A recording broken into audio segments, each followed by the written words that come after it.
Sa number 2, Bacolod LGU nagpatag nga patay na kag delikado ang mga gipangutod nga puno sang kahoy sa sulod sang Bacolod City Public Plaza. Sa pagpanghawan sang syudad sa Bacolod City Public Plaza, nalakip sa manapangutod ang pila ka mga puno sang kahoy. Butang nga madamo sa mga netizens ang namangkot kun nga kinahanglan nga utdon ang mga kahoy.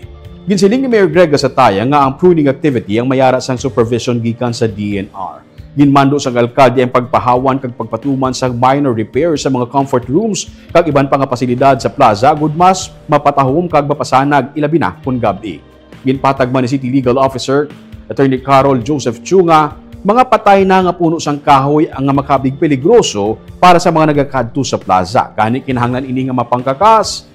Kaina may mga personnel sang DNR nga nagpatigayon sang inspection sa Bacolod Public Plaza nga nalakip sa ginakabig nga green spaces sa syudad sang Bacolod.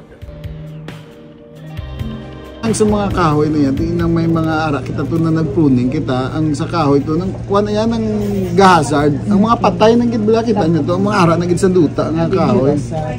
Danger na sa public, sa pasabay, madagdagan, iban ganito, gakautod, gakawasak pagkadagdag. So mula na nga